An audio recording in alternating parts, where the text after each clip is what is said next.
A former Boko Haram chief intelligence officer, Abdul Qadir Abubakar, has revealed how the group's notorious leader, Abubakar Shekau, is now a cripple.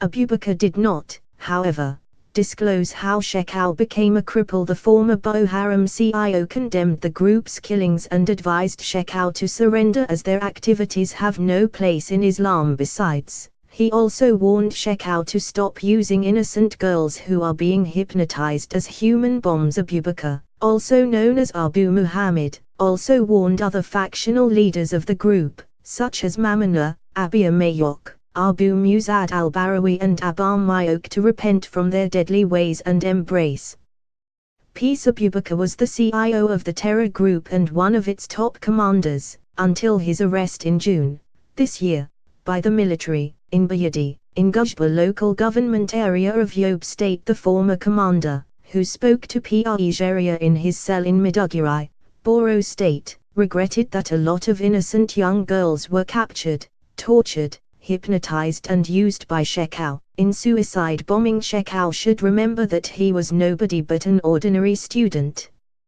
He should remember that he had only 2 sets of clothes when we were in Maiduguri. I remember telling him, "Brother Shekau, why can't you buy more clothes to wear?" And he told me he was afraid of meeting God on the day of judgment. He should look at himself and ask himself if he has achieved anything from the senseless cause. Despite all the looted wealth and power he has acquired, was he able to buy himself good health? He is now a cripple. Isn't that a lesson for him to learn and understand that God is punishing you for the pain you inflicted on others? I am calling on Abubakar Shekau, Mamunah, Abiy Mayok and Abu Musad al-Barawi to lay down their arms and to stop the senseless killings. Shekau has continued to demonstrate his cruelty and atrocities against humanity. He had killed a lot of souls, destroyed homes and rendered people homeless. He continues to exercise God's authority by killing innocent souls at will, without any justification.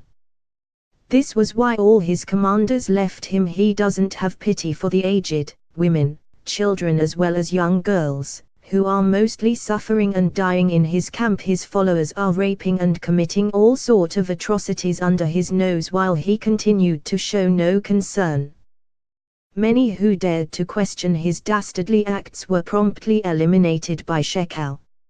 Some of his commanders like Aliyu and our chief mechanic, known as Paper, were killed for begging Shekau to provide food to mothers and their children at the time our camp in Abiso ran out of food.